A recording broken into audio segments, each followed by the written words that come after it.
Get ready for a no BS approach to health and fitness. This is NBS Fitness Radio.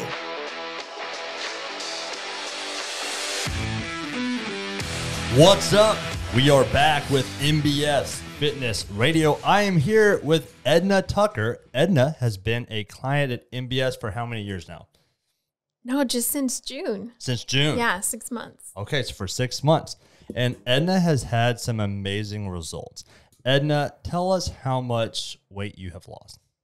Altogether from my heaviest, 160 pounds. 160 pounds, like Yeah. an entire other person. Like another me, yeah. That's awesome. Okay, so I want to get into your story and kind of learn about your process, and I think this is a really good opportunity for other people to be inspired by you. So first, tell me about how health and fitness has kind of been in your life. What was childhood like with you with regards to health, fitness, exercise, and nutrition? So non-existent. Okay. I was always the chubby kid. That was me. I was I was overweight all from childhood. Okay. What were your parents overweight? Did they do anything? Okay. Mm-hmm. What was that like for you? Like, were you aware that you were overweight compared to other kids, or like? Yeah, I mean, I knew. My mom was just like, that's just how we are. Mm-hmm. And it's just never a discussion of maybe we shouldn't eat that. Or it was just like, it never was like a teaching point growing up at all, ever. It was always kind of like maybe justified. Right. Or exercise, none of that. Nothing was ever addressed like that. Even though in high school I was like 250 pounds and 300 pounds and as a high schooler, and it just was that's just how you are. You've always been like that. This was never really addressed. How'd that impact you? Because I'm trying to think of like what that would have been like to go through high school. What was that like for you? Not well. Okay. I did not have good self-esteem and I was, kind of withdrawn, shy. I didn't have a lot of friends. I just kind of kept to myself and kind of just dove myself into like my church group just because they felt a little more accepting and had my own little circle of friends through there. And usually they were friends also who were bigger or who just didn't also, that was never like health and wellness or fitness, anything like that. Was there ever like an inclination amongst like yourself or your friends or anything to start exercising or to start eating right? Or was it always kind of seen as like a lifestyle choice and that's just not really what we do or what we want to do? Yeah, so it was kind of looked at that way. But my mom had some health issues as I got into high school. And she had like some surgeries that impacted the size of her stomach, although it wasn't necessarily like a bariatric type surgery, but it impacted her in that way. So, so she had lost a lot of weight. Okay. And so, so she was seeing herself a little different too. And so then I was kind of like, well, that's weird. Like it's kind of it was shifting some perspective for me. Like, well, that would be great too. Yeah. Like I would like that too. But then I'm like, well, didn't want all her health issues either. So, so I started seeing things a little bit different. But then in high school. Okay. Yeah. So, but self-esteem wise and self-confidence were just not there. And I didn't know how you do that. Like for her, she just had surgery and that just was like a side effect more or less. But so it wasn't like. Would the doctors ever say anything? Mm-mm. Never Well, they would always, if I ever went to the doctor for anything, it was like, well, let's just check your thyroid or, let's just look at this and never really said anything else. It was just like, have a good day. Okay. Yeah. Okay. Oh, that's frustrating. We've had conversations in the past about the kind of medical system and how it's not really geared towards actually helping people make real changes. Yep. Okay. So what happened after high school? What was that like? So I got married right out of high school. Okay. So were you dating someone in high school? Like, were y'all high school sweethearts? Yep. That's awesome. Yep. All right. So, like, did y'all date all through high school? Like he was my at the time he was like my first boyfriend and the first person who ever like really accepted me. For me, and he was a bigger guy too, and so that kind of it basically just kind of escalated, honestly, from there. We would kind of talk about, fitness and gym, memberships here and there or whatever, but nothing really stuck over some time. But, so that's where that went. Right out of high school, we got married. So high school, got married. Okay. Yeah. Did you end up going to college anywhere? Not at that time. Okay. So, we started having babies. That's what you do. You get married young and you start popping kids out. So how old were you when you had your first kid? I think I was 20. Okay. Yeah. Wow. Yeah. Awesome. So I was not the healthiest. I was over 300 pounds. Okay. And pregnant and had, high blood pressure and just all these things that, nope, not great. Not great. So we didn't really have any focus of health or anything, even through marriage. And even through pregnancy, they didn't bring up anything about maybe some danger with regards to like weight and blood pressure and that kind of stuff with being pregnant. Well, they told me just that, it was just kind of reference, like you don't want to gain a bunch more weight because you're already kind of maxed out starting out with pregnancy. But so I honestly didn't end up gaining a lot of weight with the pregnancies, but I would lose what 10 pounds, 15 pounds, whatever I'd gain, and then gain it right back. Yeah. Okay. How many kids did you have? We had 4. Oh, wow. Okay, awesome. 4 boys. Yep. I have, oh gosh, so I have 3 kids and I have 2 boys. I'm just like, I can imagine what that's like. Yeah. Okay. Yeah. How far apart were those boys? So the first 3 boys were 3 years apart. And then the two youngest boys are 2 years apart. Okay. Very cool. So like, is that over a total of 5 or 6 years having those kids? Like, how old were you when you had your last kid? 29. Okay, cool. So 20 to 29, having babies. What was your health like during that time?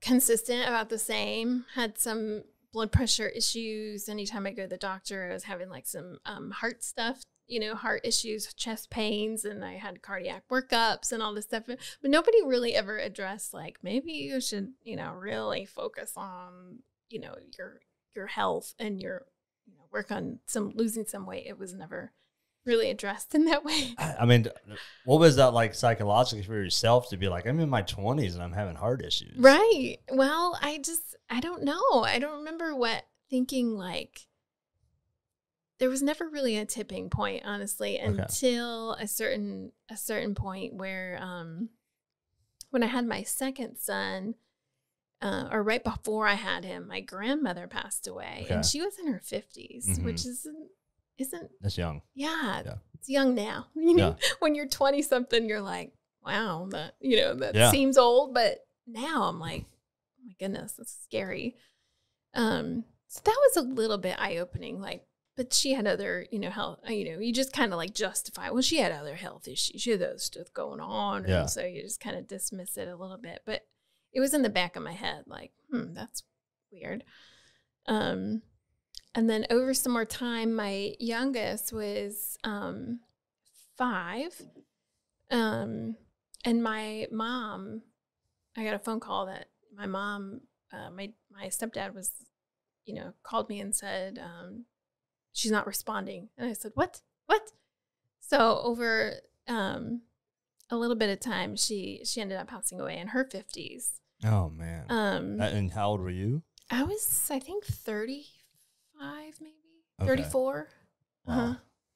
Yeah, so that was my That was your tipping point? Yeah, that was it. When your mom passed away. That was it, yeah. What was that like? Like, what went through your head? Honestly, in my head, I thought, well, going through all of that was tough. I was at that point then in nursing school. Mm-hmm. So a slow process with 4 kids. And I was just, knocking out little classes here and there, just trying to get through nursing school. And so I was almost finished with nursing school at that point. And I kept thinking, you're almost 40 and your grandmother and your mother are gone in their 50s. Like, where are you going to be in 10 more years? Like, that was, I don't know, I had a little panic. Yeah. Like, what am I going to do? And I was in nursing school, so I was getting more education on I was going to ask. Wellness and health. And I started, like, I went to, like, MyFitnessPal, and I was like, well, if it's a calorie thing, I started counting some calories. And so I was starting to slowly lose some weight at that point. Very slowly, just because I was still trying to learn and going through all the stuff. I had 4 kids. I was busy and in nursing school. Are you still in the 300s at that point? Yep. Okay. Yep. So it just slowly started trickling down. Okay. I think I got maybe down to like 250 around that time. Okay. Oh, wow. So, still lost over 50 pounds. Oh yeah. Yeah, so I was feeling good. So to lose those 50 pounds was just purely dietary changes? You start tracking your calorie intake? Yeah, and just whatever I was eating, because clearly I was eating garbage. I mean, I don't remember, but I was eating garbage because I wasn't really struggling as far as, like, cutting those calories. I was just really counting them and feeling more accountable. Yeah. For what I was taking in, and I was like, oh man, I have to actually log this. Yeah. Like that. That's a big deal. I find that to be really interesting, that to make that, I mean, to lose 50 pounds, which is a significant chunk. Yeah. And it's not like you did anything majorly drastic. You just became aware. Yep. More aware of what you were putting in your body, and that just caused you to just start to make some better decisions. Yeah. I started, were you exercising at all? Just a little, but I was a lot more busy. Like, I was, chasing 4 kids, going to nursing school, doing your hours in the clinics. So I felt like I was constantly going, but then also tracking what I was eating. And so I was trying to, eat protein bars and stuff on the go. Yeah. And so it was helping. But I'm not sure I had made the connection. Yeah. Like, mentally, I think, like, my like relationship with food, I think was not really opened yet. Okay. How so? Like were you using food as an emotional support? Have a bad day, eat something. Yeah. Have a good day, eat something. Okay. Yep. And that's how you celebrate. That's how you, go. You have a hard day. Well, let's just, now my ex-husband, but he would say, well, let's just go out to eat tonight then, because, and we had 4 kids, and, you just go to the, buffet or whatever, and and then I'd feel worse after that. Like, you just feel like garbage. You feel like crap. Yeah, really. You just do. You feel like garbage. And then, you're like, well, that really didn't make me feel much better. But in my head, I thought, oh, that was, that's what we get to do. Yeah. Because I had a bad day. Yeah. Or it's the kid's birthday. Well, we're going to go get pizza, or we're going to go do this. And I never really made that connection of that it was solving these problems, or, whatever connection, that emotional connection to food was. But, if I was home alone, the kids were all at school or something, I would treat myself and, eat ice cream or something. It just didn't make any sense. Yeah. It's like, And maybe now you're like, you're obviously aware, like, it gives you that dopamine hit. Yeah. And we're always kind of chasing that dopamine hit. I have a bad day, I want something to make me feel good instantly. I have a good day, I want something to elevate that. I'm bored, I want something that's going to trigger that sensation. And the thing about food is that it's an instantaneous dopamine hit. Yeah. You know? You got to eat it anyways, so why not enjoy it, right? Yeah. But it becomes so ingrained. It's ingrained in us biologically. I mean, we're built for that, right? Yep. You can't live without food. Yeah, can't live without food. And in a situation where food isn't abundant, it's going to drive you to go seek it, right? Especially seek something that's has a high caloric density, whether that be something with fat or sugar in it. That's going to, minus the last couple hundred years of human history, that was a good drive, right? And now with food is so abundant, it causes issues. But I said it's a biological part of who we are. So also a social part of who we are. Right. It's always kind of ingrained, like you said. It's like you had a good day, you eat something. Yep. A bad day, you eat something. Yep. Have a special moment. I deserve this. Yeah, or eat something. I need this. Yeah. It was a bad day, or I feel sad. I'm gonna eat something. Right. I'm stressed. I'm gonna eat something. Yeah. So now looking back, let me ask you this: what are there like limitations that you like being a mom, going through nursing school? That's a significant task. It requires a ton of energy, a ton of effort. And like looking back, do you recognize that being overweight at that time was kind of hindering that process? And at the time, were you aware of it at all?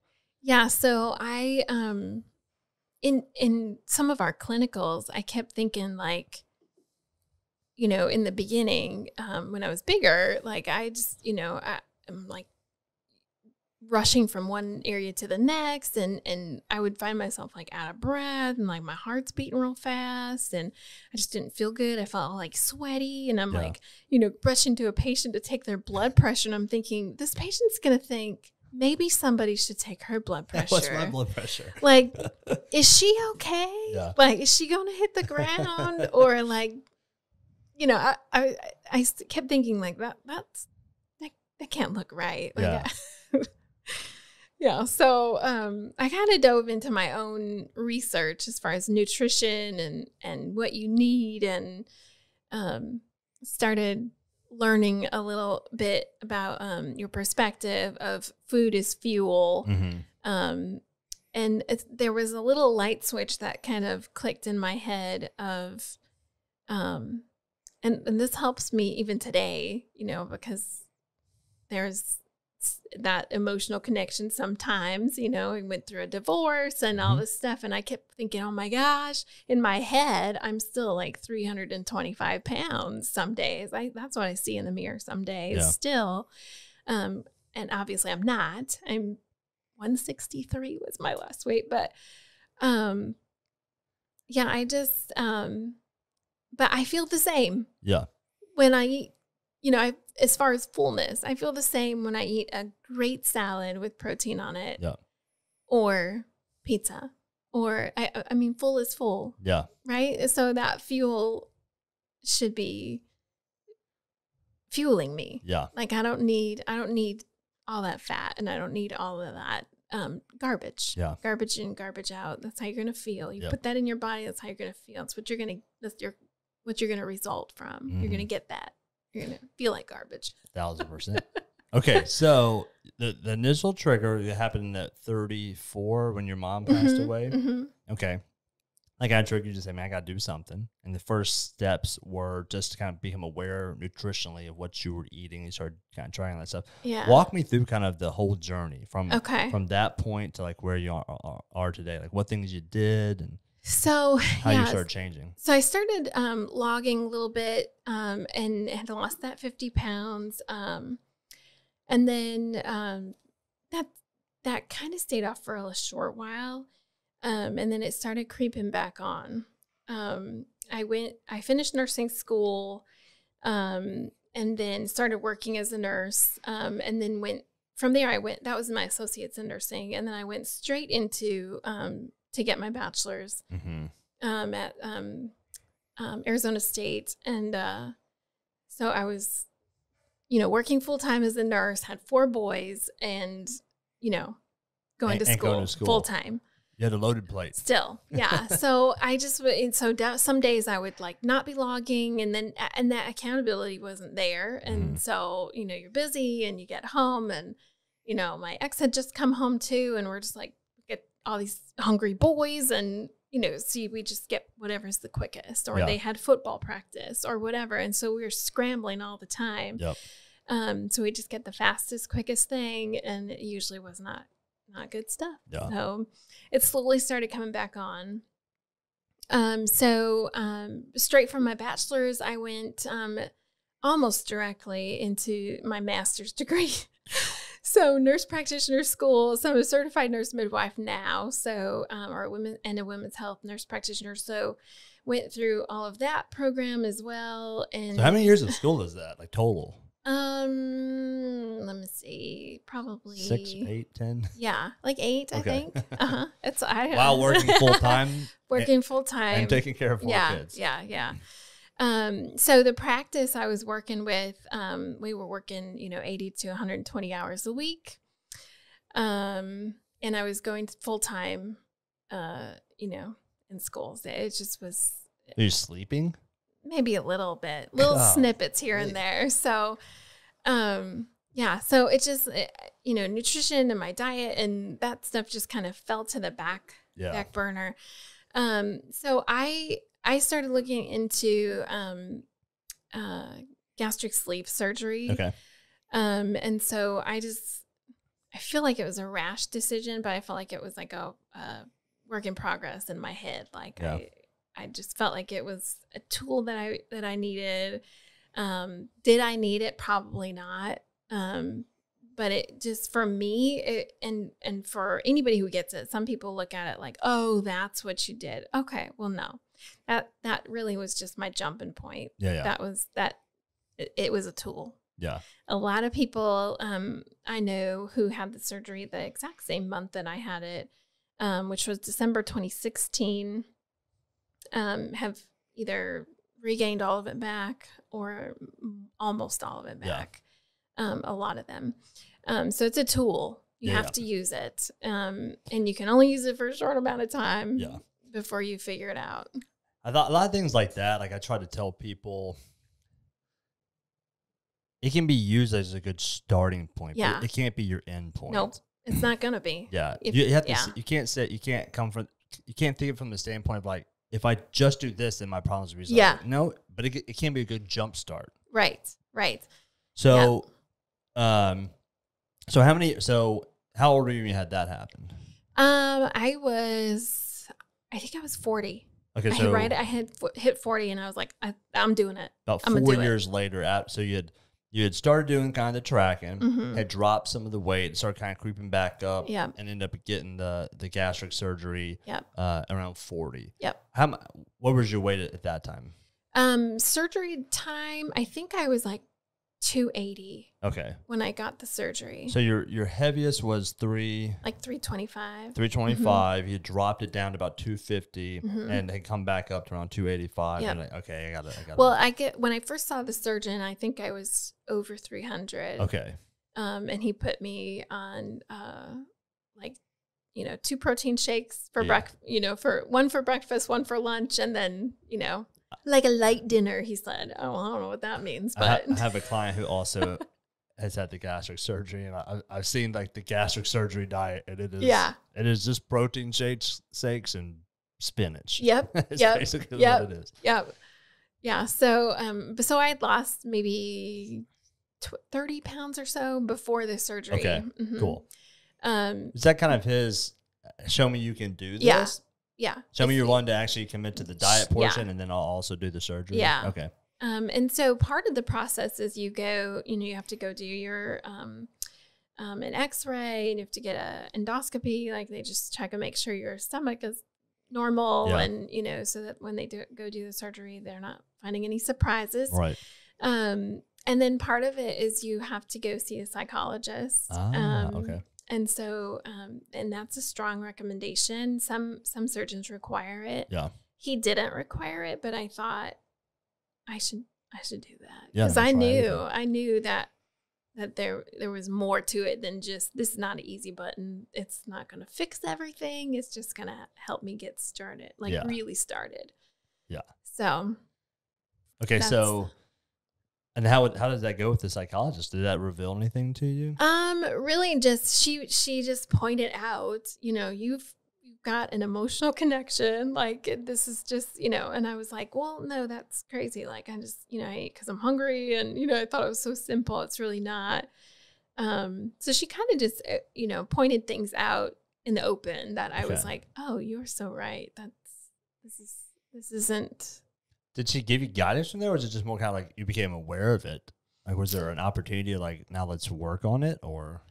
She kind of just said that I probably need to, address some like self-confidence issues, and part of that will help with weight loss. But really, that I need to just look at things in a broader perspective, more or less, is what she was saying. Okay. I have a deep question. Yes. Do you feel like which is the chicken and which is the egg? Do you feel like self-confidence, or you said lack of self-confidence, triggered more eating? Or do you feel like being overweight triggered the lack of self-confidence, with or is it just a circle? That's a really good question. Because even when I look back at, pictures from like 8th grade or whatever, and I felt like I was like the fattest kid in the class. And I look back at pictures and I'm like, man, when I was 300 pounds, I was like, I wish I could go back to that quote unquote fat kid, right? Because I wasn't even that big. I just felt like I was told that my whole life. Like, you're always the biggest kid. You're just chubby. That's just how you are. Like, here, have another donut. Like, that's just what she liked. I look back and I'm like, why is that a thing? You just throw candy and. Yeah, it's like, so I've kind of thought about this from like the just grade standpoint of things. Mm-hmm. Is like, we grade kids in school, and but by giving someone a grade, you're giving them a label. Mm-hmm. And this is not a commentary on whether that's good or bad, but my point is, like, the more times you give a kid a bad grade, the more times you're telling them you're not smart. Right. And the more times you give a kid a good grade, the more times you're telling them you are smart. Yeah. And how much of that starts to they start to identify as, I am the smart kid, mm-hmm. or I am the not smart kid. I am good at school. I am not good at school. And then how does that then influence their behavior going forward? If you're like, I'm a smart kid, I'm good at school, then do you pay attention more in class because you're like, you feel like you do good at it, which then inherently makes you do better at the test, right, and vice versa. Yeah. And then how that applies also maybe to fitness is if you tell a kid, well, you're just a big kid, right, and you're just a kid who likes to eat donuts, right? Does that just become who they are versus saying like, hey bud, we got to be in shape, and then part of that means we're gonna have to deny ourselves some instantaneous gratification to become healthy and have some better gratification down the road. Let's not identify as the big kid, right, or the kid who likes to eat the donuts, or as the family that does this. Like, can we shift the mindset and the identification around? Right. The interesting thing is, the one thing that they don't actually ever grade kids in is PE. Right. You get graded in PE. I'm so thankful for that, by the way. Well, and I get like this. I've had this conversation before. It's like, and again, this isn't my commentary on what we should do or shouldn't do. It's just interesting that like we're willing to tell a kid, you're good at math, you're bad at math, right, or show them where they stack, and we say, hey, as a human being, you're going to have to be able to do math, so we need you to at least be able to hit this mark, to pass. Right. As a human being, you got to hit this mark to pass so you can do math later in life. Yeah. But we don't do that for physical health. We don't take a kid and say, like, here's the mark. You're not missing it. And we need you to be healthy. Yeah. As a human being, an American, and like, you're going to have a body. So we need to be able to understand it and utilize it. So here's the mark, here's passing, and let's bring the kids up to a passing level. Instead, all we do is just say, did you bring the right clothes? You passed. Anyway, so had the gastric bypass surgery. How did that go? So that went well. I recovered quickly. Was back to work in 6 days, but probably not recommended. But I was didn't have a lot of time off, and I had to get right back to that workaholic, keep busy situation. So, so the weight just started coming off easy at first, because just eating less. Just less. It's like just liquids at first while you heal. But at a certain point, once you're healed from that, I mean, technically you can eat whatever you want. It's just you can't eat as much. Did you feel like you got full faster with it? Yeah, much faster. But it's an everyday thing. You still want to. You got to get your protein in. You got to get your fluids in, your water, and that's hard. Because your volume, it's a volume issue. You can't, tiny stomach. Yeah, you can't get this or that. But, and this is where the trap becomes. You feel fine and whatnot. So some people start to end up like going back to those old habits of eating that garbage that you're not supposed to. I was going to ask, like, how did it change your food choices at all? Well, I mean, in my head, sure, I would think like, well, I'm going to eat this, but that, like I said, it's an everyday maintenance. Like it's just a tool. You got to use, you either choose to use the tool or you don't. I was going to say, like, did it change your food choices at all? Or were you just like, well, I know I got this gastric bypass, so I can still eat this. I'll just eat less of it. Very rarely I'll do that. Okay.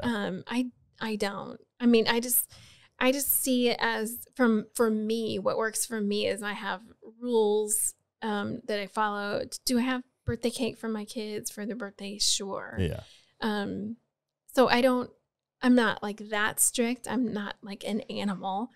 So yeah, I eat birthday cake, but I don't eat a ton of it, but yeah, and that's just one of those. I guess I meant, like, after the surgery, did it shift your nutritional choices or not? Like, immediately post surgery, were you like, I've got this surgery and now I'm also going to eat this way, or did like make better food choices, or were you kind of still eating the same stuff but just less of it? Oh no, I changed it. I did a complete 180. So it did trigger you to say, I'm using this to trigger more positive choices. Okay, cool. Yep. For me, I mean, and again, not everybody chooses to use it that way. Like they're just like, this is my easy button. This is going to fix everything. And it doesn't. You have to make the choice. And for me, I kept thinking, I physically altered my body. Yeah. Like I'm not gonna eat, a bunch of carbs, and I'm not going to eat the stuff that I was eating before. I'm not doing it. I don't feel good when I do it. I feel so much better when I eat, nutritionally balanced food. And so and I kept thinking, and if I don't, I've got 10 more years with my kids. That's it. That's a powerful motivator. 1,000%. Yeah. So were you working with anyone at this time, like a nutritionist, or you still kind of doing most of your nutrition yourself? Nope. Okay, still. Okay. Were you exercising at all, or still just kind of? As the weight started coming off, I was like, I can like walk, a mile. Yeah. This is crazy. Like I felt good. And so as the weight started trickling off and I was really focused on meeting, my surgeon would say, recommend, at least a minimum of, I don't know, remember what he said, 60 grams of protein a day or something. I don't remember what the exact numbers he gave me, but I kind of followed that and just was like protein and water. Those were my, I just followed that. Like if I don't, I'm going to fall off this. And I didn't want to do that. I was like, I'm just going to drive forward and move on to this. Cause I wanted to change. I wanted to change everything. So. Oh, that's awesome. Okay. Yeah. So weight starts falling off. Mm-hmm. What happens next? Immediately after surgery, actually 3 weeks after surgery, we moved across the country. Okay. From Arizona to Memphis. Okay.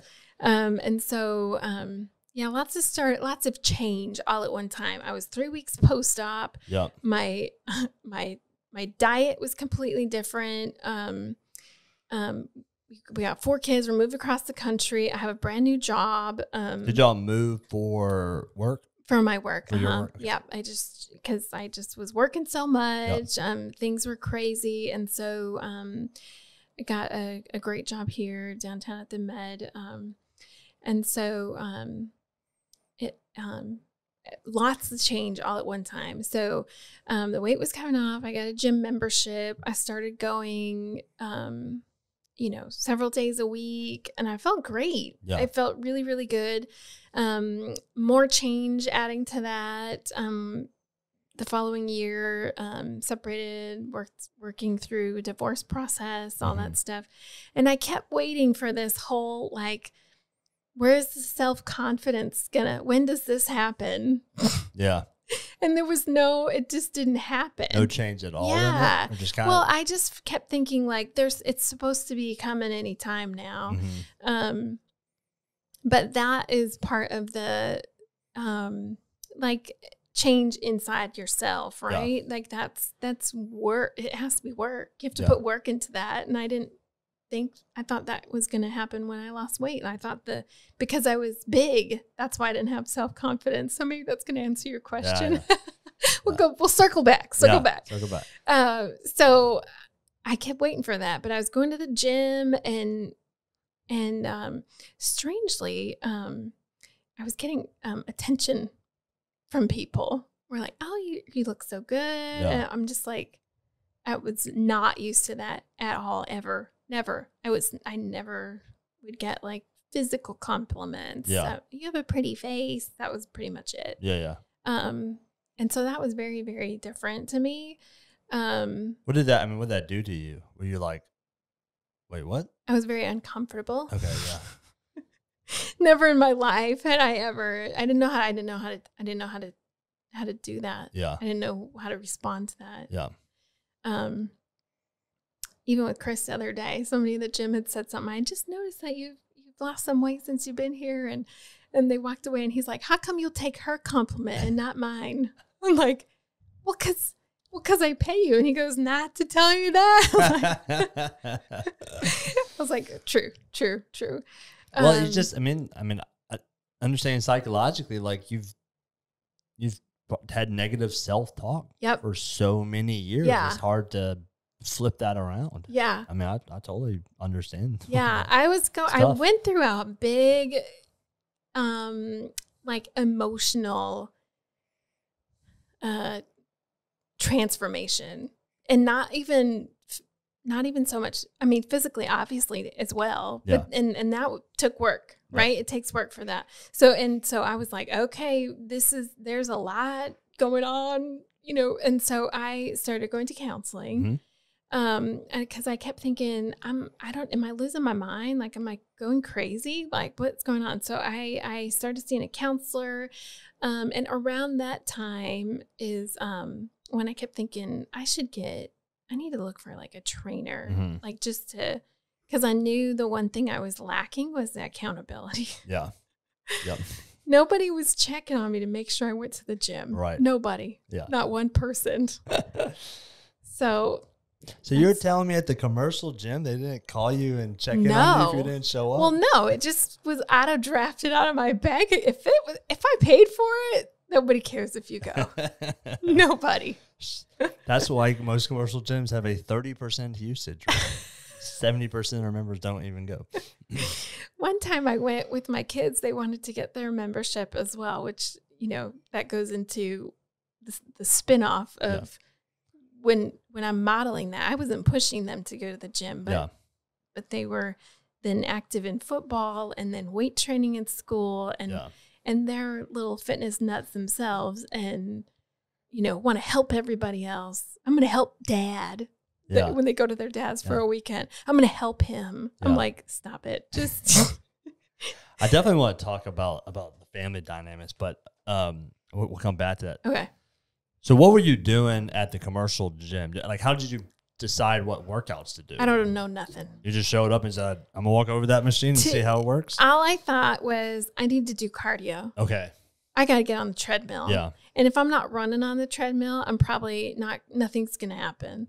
So, what do you think that idea came from? Just kind of like seeing fitness from the outside perspective and being like, well, people who run are skinny and all. Yeah. People who run are fit. Yeah. I don't know. Yeah. That to me, I don't know why I thought that.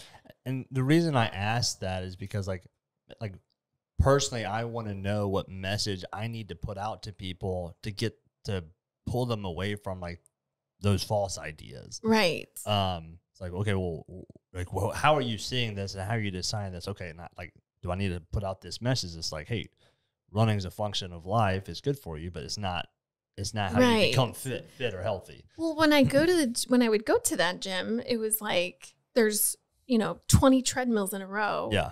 And all this stuff in the front. Yeah. And you're just like, oh, and then in the very back of the gym. That's all the meatheads. And I was like, I don't know the first thing to do over there, but hitting that turn on button. Like hit the start button. Quick start. Yeah. I could do that. Yeah. I can literally do that. All I have to do is not fall off of it. Yeah, yeah. That's all. And you won't embarrass yourself. Yeah. I'm good. I got it. Okay. And then I'd like watch other people on like the machines and I'm like, okay, so like I know how that one works. And so later I'd go in and do a couple, arm pulls or something. Yeah. I don't know what I was doing, but it was helping. I mean, obviously it triggered you. Like, you're like, I know I need to do something, but you knew you needed to do something, but you weren't quite aware yet that you needed someone to show you what to do or how to do it. Yeah. So, okay. Yeah. So you kind of come to this conclusion like, man, I probably need someone to guide me through this a little bit. Yep. Okay. Yep. So that's what kind of brought you to MBS Fitness. Yeah. So right before I came here, I had hired like some trainers from Arizona, and it was just online, just virtual, like through the app. Were they like they're watching your workout, or they're just giving you the workout? Oh no, they just gave it to me. Gotcha. Okay. On the app. Yeah. And so it was pretty detailed, but again, not really accountability. And then they were we worked through nutrition as well, so they would give me goals as far as macros and whatnot. So I worked with that, but that was really, really difficult because the goals I was given were for me not realistic. Like volume wise, I couldn't get. So they gave you like full macros to hit every day. Yeah, I don't know if it was specifically for me. I felt like I can't. I literally can. I can't. So you're still get it. You're still doing you're just still tracking, and then but they gave you a plan, and you're like, wow, that's way more food than I'm used to eating. Yeah. So I was trying to push myself. Yeah. And I was not feeling good about it. I didn't physically feel good. I kept trying to push myself to eat. It's probably. It's probably such a giant increase. Yeah. It was not. You probably could like stair stepped it up, add 5%, add 5%, add 5%, probably eventually, but going from doubling it or whatever is not realistic. So I knew that the accountability with the nutrition part of that was helping. Mm-hmm. Because I was logging, and so she'd give me feedback at the end of the week as far as what I was taking in, and, you need more protein, you need more carbs. And I was like, I can't do it. And then as far as workouts, I was like, click the button, workout complete. And like literally would do nothing. I was like, oh, I watched the video once. Like I literally wasn't doing it. I don't know. You weren't doing any, like you would go to the gym and still do the cardio, but I'd go walk on the treadmill and watch the videos of weight training. Oh, that looks interesting. I'll try that when I get home, and click workout completed. Done. Oh boy. Okay. Yeah. So there's no accountability. Not real accountability. So I did that for 3 months, and then I was like, nope, I'm going to find somewhere that's here. Yeah. Like a person. Yeah. Yeah. Like real people. It's one thing about your journey that sticks out to me is like you have a pretty high degree of self-awareness through your different changes. Like some people, and I don't know if it's like you have like a high degree of honesty with yourself about the different tools that you're trying to implement. Like you went, hey, I recognize that I can't just have gastric bypass and eat like shit and still change. Yeah. And you went like, I'm BSing myself with which is hitting the I did the workout buttons. I need to change. Yeah. So that's pretty cool. So how'd you find out about us? I just was searching, just Google search, personal trainers. And it was you all were one of my hits. Yeah. And so I made an appointment and saw Keiki for my No Sweat. Yes. What about our gym made you go, yeah, I want to check that place out? Like what about when you clicked through everything, you're like, yeah, I'll go check it out? Well, it was close by. Okay. That was one thing. The other thing was just that I didn't know everything, obviously, until I came in and saw and talked with Keiki for that day. But I didn't know that that there, there's a lot of different options. You can do this, you can do this, or see the trainer once, or, once a week, twice a week, whatever. And the option of adding nutrition, I think that was my, cause I really just was looking for training, like that's just weight training or, personal training, just something for that, just that accountability itself. And she's like, well, so you could see the nutritionist as well. And I was like, oh my goodness, that would be so great. Yeah. Just for help and, the accountability for that as well. And just a more personalized, like, it's powerful to sit across the table from someone and like get to talk to them. Yeah.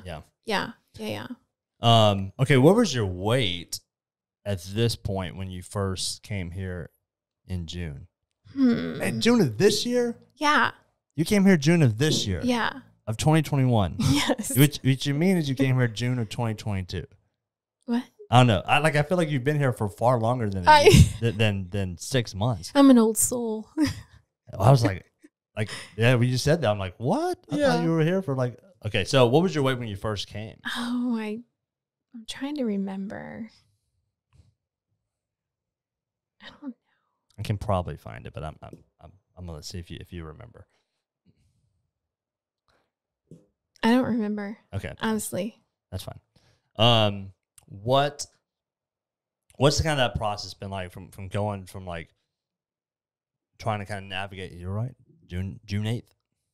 Trying to navigate it on your own to now being with the trainer. Like what kind of what's that been like? So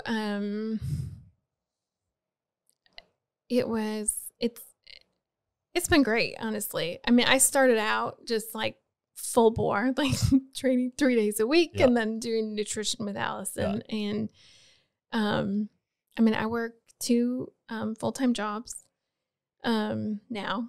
Wow. And then another part-time job in addition. So I have 3 jobs. And the 4 boys, my oldest doesn't live with me. Right now he's in his own apartment. He's almost 24 now. Okay. Gotcha. So anyways, so I have a lot on my plate, but I knew I just wanted it. Yeah. I wanted it. And part of my goal, for the training, with so much weight loss total, can you see what it was? I think I was like 190. I'm trying to look it up. Something. Yeah. Almost 200. And so it had like maybe over 2019 and 2020, maybe like 20 pounds of regain. And that was kind of freaking me out. Where do you think that kind of came from? Just stress and from 2020. Yeah. And went through the divorce Yeah. in 2019 and, you know, working a lot and whatnot. So just kind of, and just not focusing. And that was my trigger too for getting the virtual trainer online. And I was like, this is not working. But one of my goals was to get plastic surgery, like skin removal, to help with that, just a bad body image. I still would see myself as 320 pounds. I was just like, this is awful. Like I see the weight is different. I see the numbers. I get it. I'm not dumb. I see the numbers different. But to me, I kept seeing the same thing because body wise, you know, the 20-year-old body that I ordered on Amazon in my head with weight loss just didn't come. And it just was not right. So I had found and scheduled and planned this plastic surgery. And I kept thinking, I need to be like, I really wanted to just be strong and I wanted to be the healthiest I could be at that time, if and when I could get that done. Yeah. So that was one of my goals too. I started in June. So I was like, we're going to do this. And so, I think I was like 190 something around that time. All right. On June, your first check-in, you were 197. Okay. Yep. Yeah. There you go. So, worked with Chris and Allison. And so I was feeling fantastic, felt great, felt strong. And then, I had my, plastic surgery done like 2 months ago. Yeah. So, And how many pounds of skin did they remove? 13 pounds. Man. Yeah. Man. That's crazy. It's a lot. Yeah. Yeah. I saw the picture, the plastic surgeon showed me pictures that he took in the clinic, which were horrifying, as you stand naked in front of him as he's photographing you. But he was wonderful. He just was like very just so smart and was like, he was just drawing all over me with a Sharpie marker. It's just horrifying.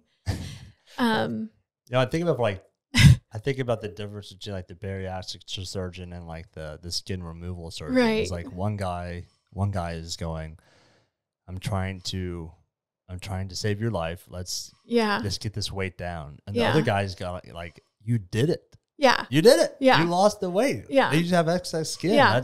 Let's give you the body that you've worked hard for by taking this skin away. Yeah.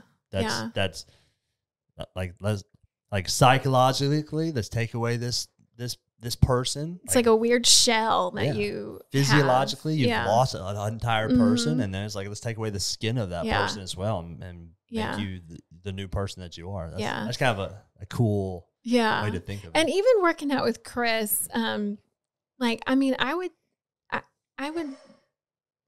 do I felt like I did everything he wanted me to do. Yeah. And he's just like, you know, he'd be like, he's like, I see your muscles. And I just would shake my head like, no, like just whatever. And he's like, no, he's like, you're going to be so surprised after this surgery because he's like, you're building it, you're doing it. Yeah. And the numbers, you're lifting more. He's like, you're doing it. And I'm like, I just still was in my head, like, no, like, okay, whatever. But so these, so. Do you feel like you're slowly kind of shifting your mindset into kind of like seeing yourself as the person you are and the person you're becoming? Is that becoming a little bit more of like your identity now? Yeah. So it's I feel like it's like my best analogy is like it's chipping away. Yeah. Like but it's uncovered. Like I see me like as me now. Yeah. So That's awesome. I'm still in the healing process from surgery, but and so I feel like, you know, I was telling Chris before surgery, I was like, I feel like when I come back, I'm not going to have worked out for a while. I'm going to be like 300 pounds. Like in my head, I kept thinking like, it's just going to come right back. Yeah. He's like, no, it's this small time frame over the next I know over my lifetime, but yeah, I'm in the same way. Missed it. Like I take 2 days off. I'm like, oh crap, right? I'm gonna lose my strength. Just feel like I'm not. I don't because I feel good when I work out. I feel, and then I was telling him before I left that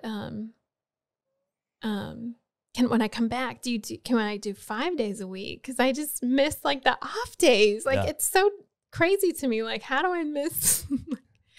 I don't know. As much as I complained on the first couple of weeks with him, like my legs hurt, my arms hurt. And then hurts. And then when I would come in to see him, I'd be pissed if my legs weren't hurting after leg day. I'm like, I don't know what you missed something because I'm not hurting today. He's just like, okay. Hopefully you learned your lesson about saying that to your trainer. Absolutely.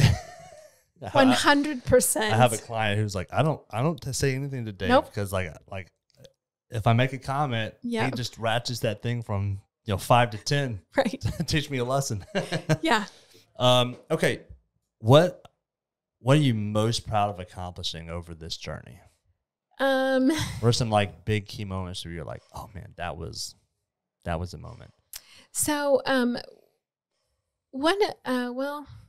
it's the whole process. Honestly, the whole journey has been difficult. Yeah. But good. Yeah. If that makes sense. Like, is divorce good? No. Is it hard? Yeah.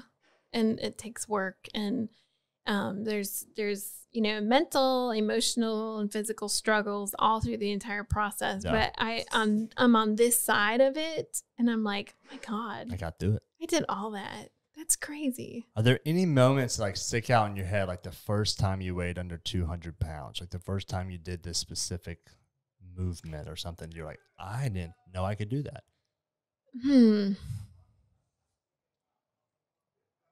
Yeah, I don't remember what the time frame was, but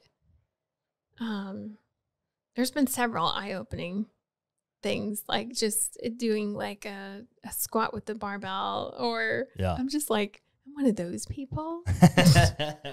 One of those people who squats? What? That's awesome. Like, that's crazy. Like, I never saw myself as doing that, but I was so impressed that I could do it. And I would go home, and one of my boys is 18, a senior in high school, and he's very physically motivated. Mm-hmm. Like, just he works out a lot. And so every day I'd come home from the gym, he would say, "What'd you do today? What'd you do today? How much did you lift?" And so I'd have to look back on my app and say, "Oh, look at this," or I squatted this much, and I did, That's so awesome. We just compare notes all the time, and okay. What has been the impact of your change on your kids? How has it impacted them? Like, so. That might be one of my proudest things, honestly. And again, not because I push it on them. I don't make them do anything. I think just modeling it. Yeah. Like, I would go to the gym, or, just we'd go grocery shopping. And a lot of times I buy stuff that I think they would like as kids, because I think in my head that's what they want. Yeah. And I look back and I'm like, this is crazy. I'm just doing the same thing that my mom did or my parents did. Yeah. And it's funny because if they're with me in the store, they'll take it out of the cart and put it. We don't need that, Mom. Are all four of them like kind of health conscious? No, my older two are more like, not really. Okay. And you think that's maybe that they've got more, that their time with you was had a little bit more of the exercising. Yep. Yeah. Yep. I think they had more unhealthy mom ingrained in them. But it's funny because the younger two are really like just really motivated. Yeah. And I'm so excited for that. Yeah. But I feel like, you know, and my older two too, like my oldest one, he had lost a good portion of weight for a while, and you know, and we can talk openly about it, and we do. Yeah. But I don't push it on them. I don't want anybody to feel like that. Because I know that it had to be in my head that I'm gonna do this. Yeah. Because there is no easy button. There's no easy walk. It's always work. You have to choose to do that work. Yeah.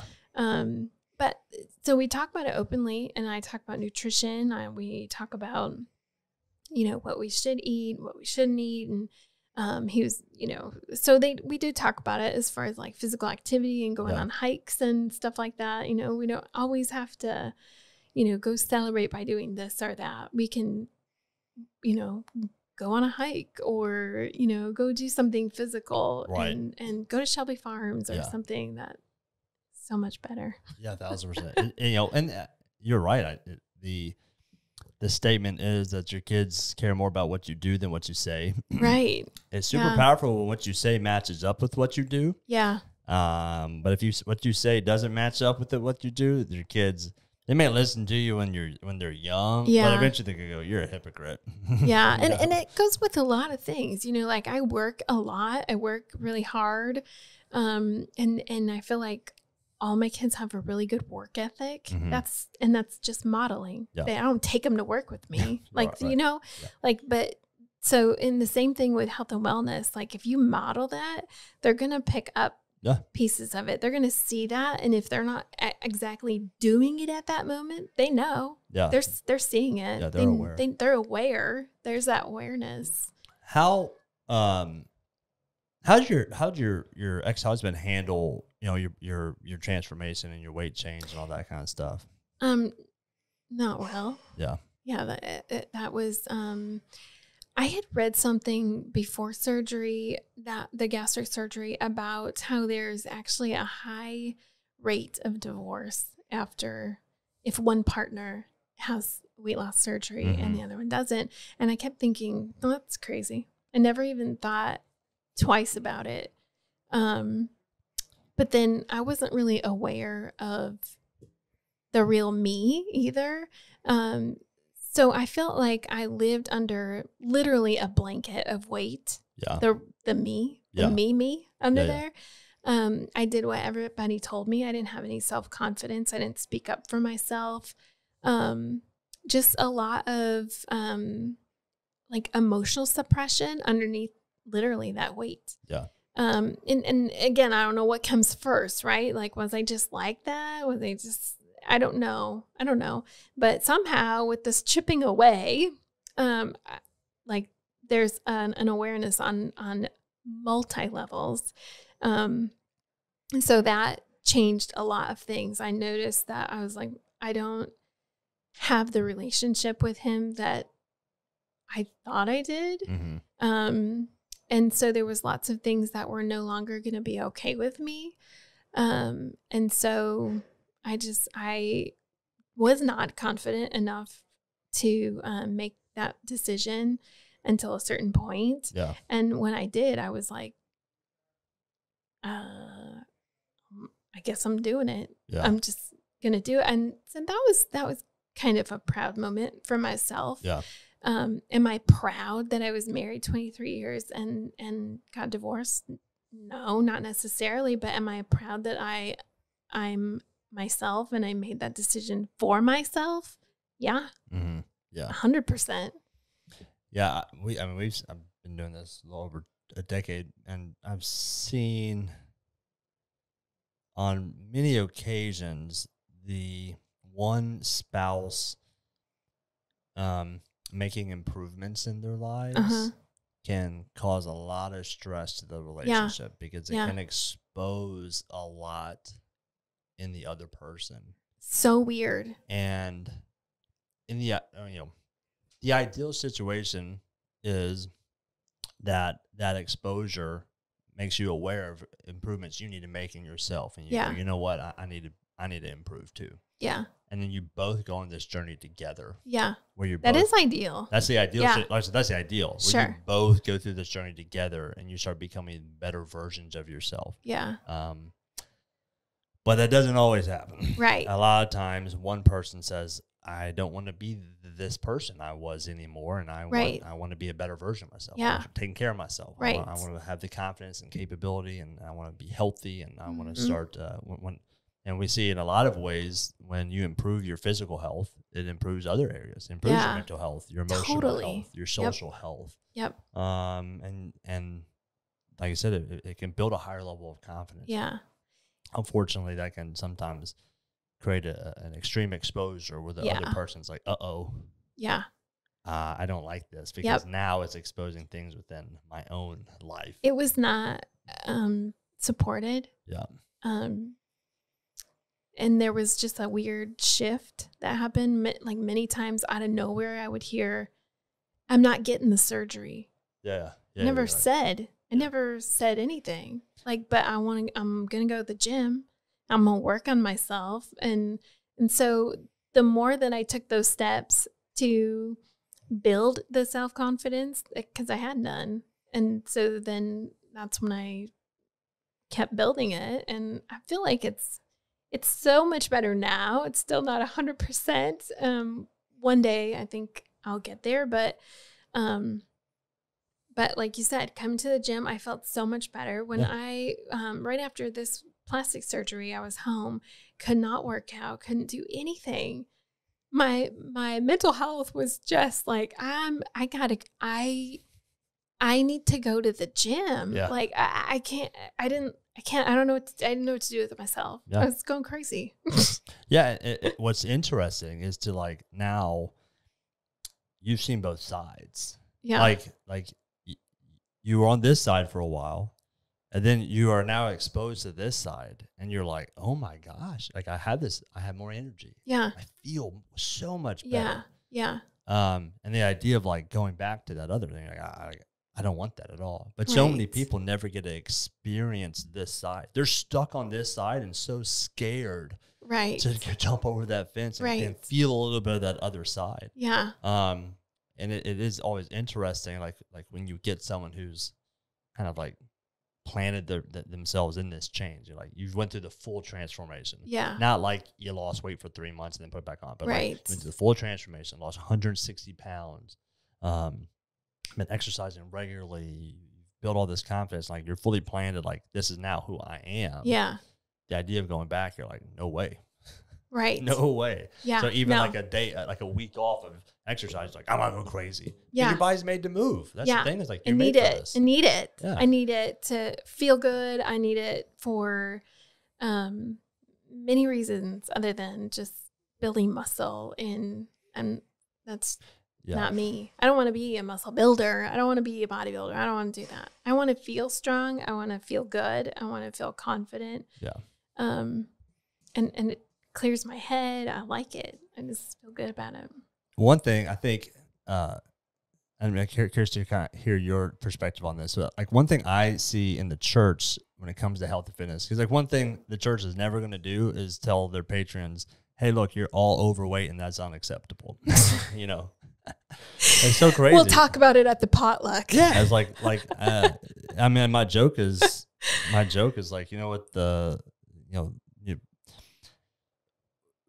one of the ways you can tell a Christian from a non-Christian is Christians have a higher likelihood of being obese. Yeah, heart disease. Yeah, it's not the way it's supposed to be. For real. But I think one of the reasons it's not addressed is because, one, it seems kind of like this lifestyle choice. Like there are people who exercise and there's people who don't exercise. You can choose to exercise. You can choose to not exercise. Yeah.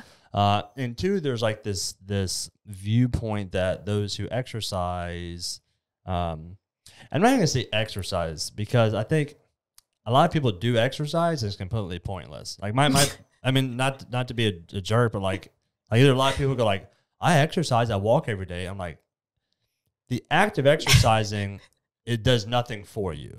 being fit is what does something for you. Right. So if your exercising is not making you fit, you're just wasting your time. Yeah. In other words, like I it's the whole, whether it's a journey or where it's like a good starting point or a good end point. If your starting point is walking every day, that's a great starting point. Sure. But if you're like justification of like, well, I exercise, I walk every day. I'm like, yes, but you're not fit, so you're not doing enough. So we gotta step up. So, anyways, what else is? There's more. Right. You've got to do more than just walk. But I think a lot of people, they see it as kind of like a lifestyle choice, or two, they see people who are incredibly fit from this kind of silly lens of cultural fitness, Instagram fitness, which is like, well, people who are really into exercise, they're just completely self-absorbed, only care what they look like. Yeah. They're very, I'm trying to think the word, very obsessed with their looks. Yeah. You know, and so they kind of justify they're not exercise, or they're not wanting to lose weight or eat right by being like, well, I'm not going to be like, I'm not going to be that person who's trying to look good. Yeah. Which is so silly, because form follows function. When your body functions a certain way, it looks a certain way. Right. Very simple. Like no one's going to, if you train your body to perform certain functions, it's going to look a certain way. Right. And I think that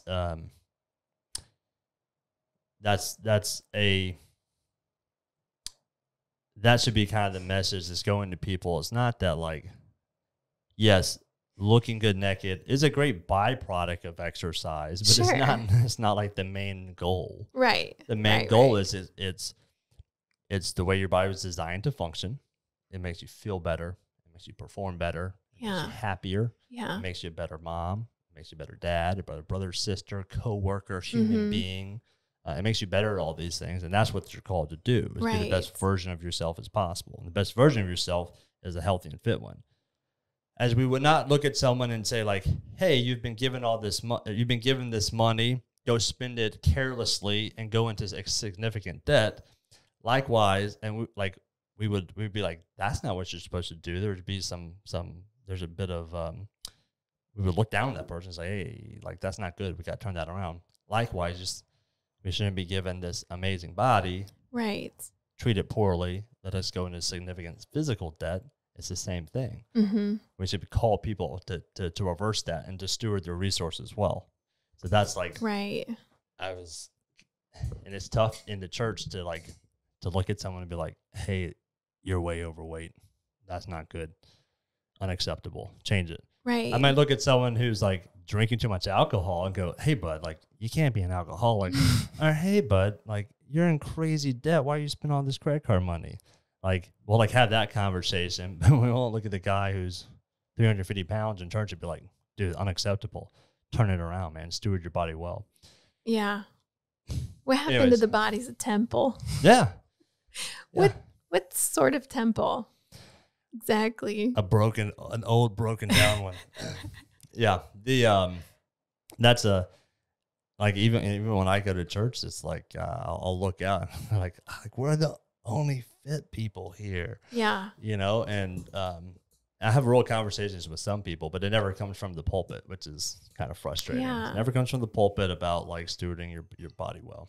Yeah. Frustrating. What's been some of your biggest struggles over this journey?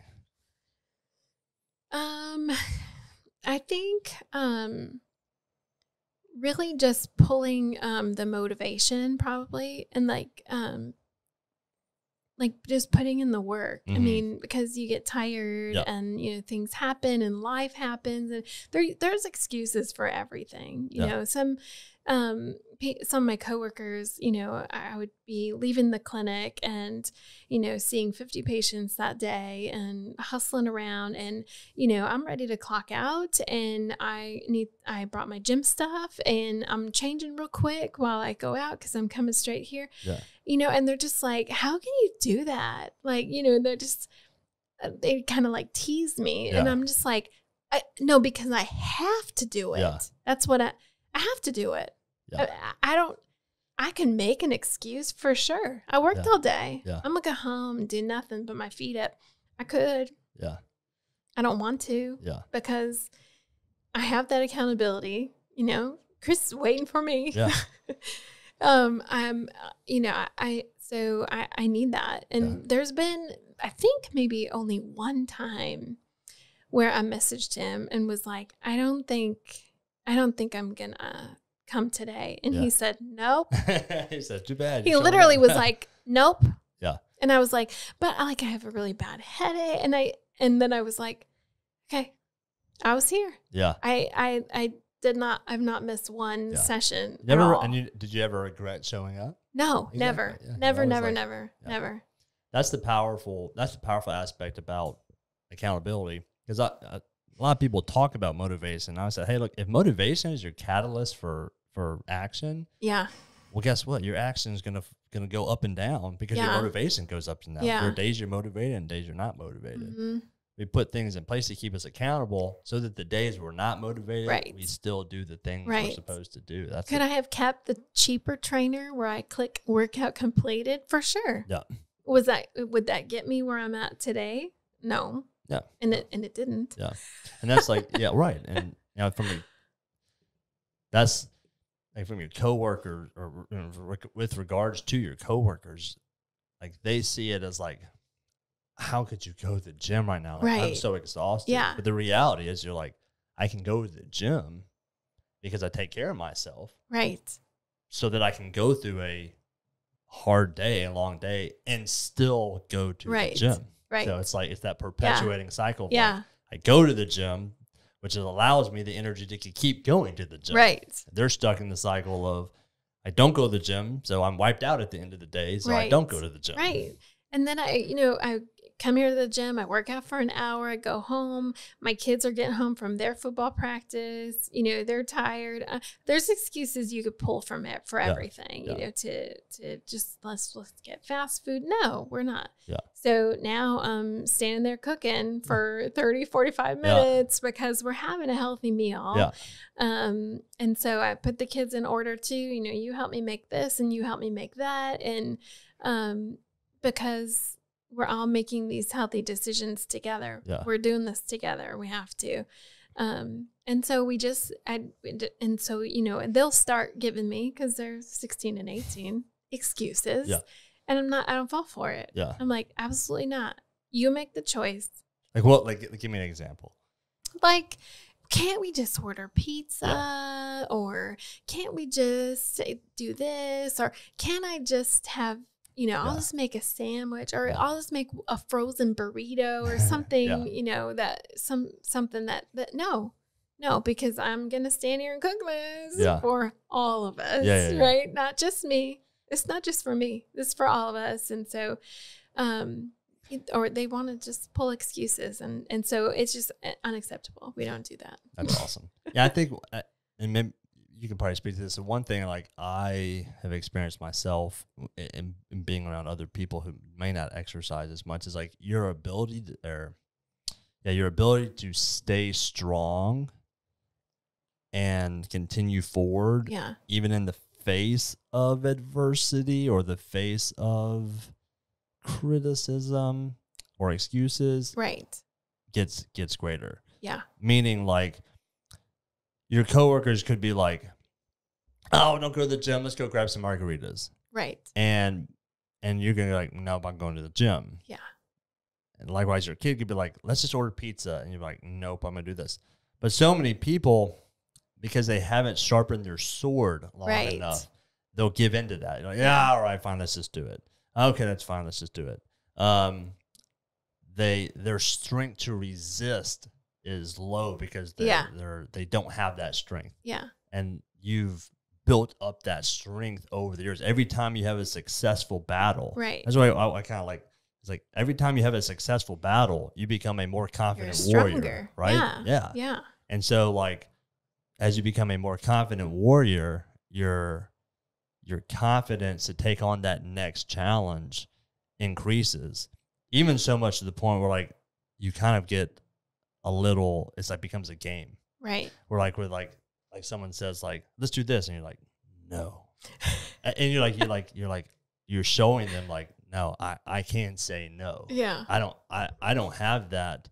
You're telling them like, I don't have that weakness in me anymore. Right. Where I give into it. Yeah. Like, yeah.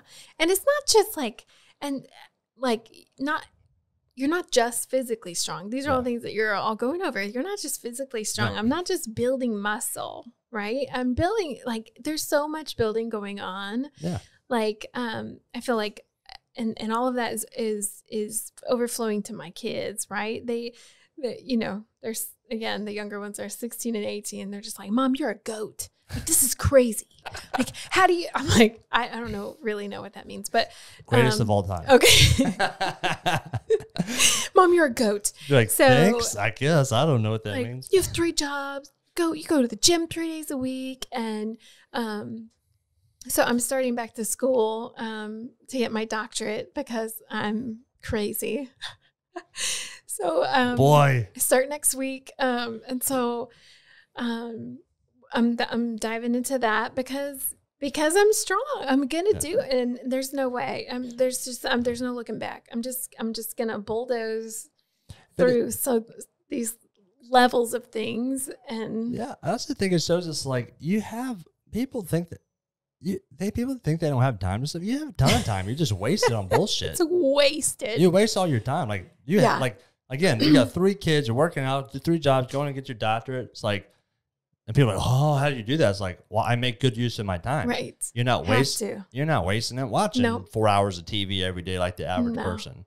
But that's the reality. What are you doing? Crazy. You're improving yourself. Yeah. You're taking that hour and you're studying. You're taking that hour and you're cooking food. Yeah. You're taking that hour and you're exercising. The average person watches 4 hours of TV a day. That's unbelievable. 1,500 hours of TV a year. Oh my God. So it's like, what could you do with an extra 1,500? And it's like, exercise only takes maybe like, to be in great shape is like 3 to 5 hours a week. That's crazy. It's not like it takes that much. Yeah. You're building not just your physical strength, your physical muscles, but you're building those mental muscles and mental strength as well, that emotional strength, those emotional muscles as well. Yeah. Which leads you to kind of like build this confidence. Yeah. Which goes like, yeah, I'll go get my doctorate. No big deal. Yeah. And to the average person, they're like, what? Yeah. And it's kind of like very much we'll use the example of exercising. If you like, we'll use it from the female's perspective. So you're like, yeah, I can deadlift double my body weight. And someone's like, what? That's like the idea of doing that is like, that seems impossible because I've never deadlifted. Right. So the idea of doing something to that degree seems crazy. But from the person who's done it, you're like, well, I've done it before. I have this confidence I can keep on doing it. Yeah. And that goes to everything else. Like I have the confidence I can go and get a doctor. Why? I can do it. I've already done this other stuff. So why would that doesn't seem that crazy to me, right? It doesn't look crazy from this side, Yeah. right? Like 10 years ago, I'd be like, oh my, there's no way. Yeah. There's no way. There's no way I can even get a master's. Yeah. But 10 years ago, I've, bulldozed into that. I did it.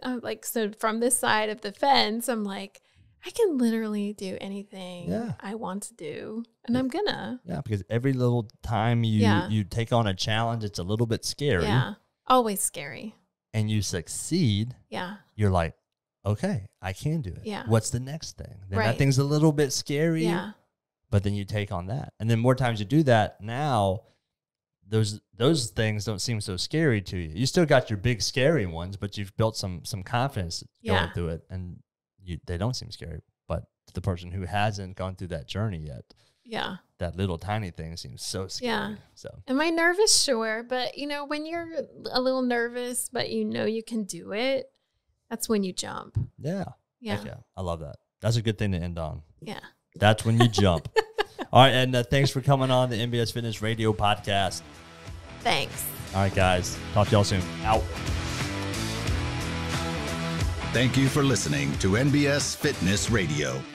If you enjoyed the podcast, be sure to share it with your friends, follow us on social media, and check out our website at www.nbsfitness.net. Hit the subscribe button and tune in next time for more NBS Fitness Radio.